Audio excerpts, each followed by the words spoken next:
Nou episodi en l'espiral de tensió que es viu entre Ucraïna i Rússia, aquest cop en forma d'atac informàtic contra el sistema del govern ucraïnès.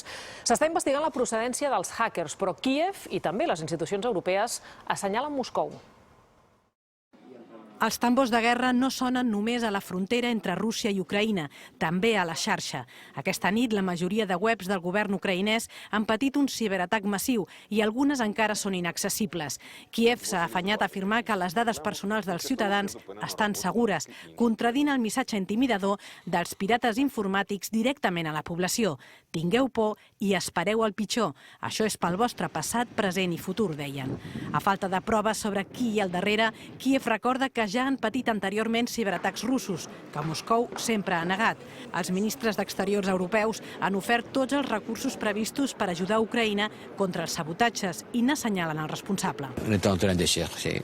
Évidemment, tu ne peux pas pointer à quiconque parce que j'ai pas de preuves, mais on peut imaginer.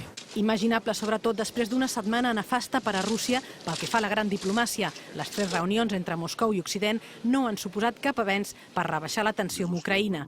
Rússia insisteix en les seves condicions, bàsicament garantir que l'OTAN no s'expandeix cap a l'est a través d'Ucraïna i assegura que el temps s'acaba. Нашему терпению пришел конец. Мы очень терпеливые, но запрягали мы очень долго.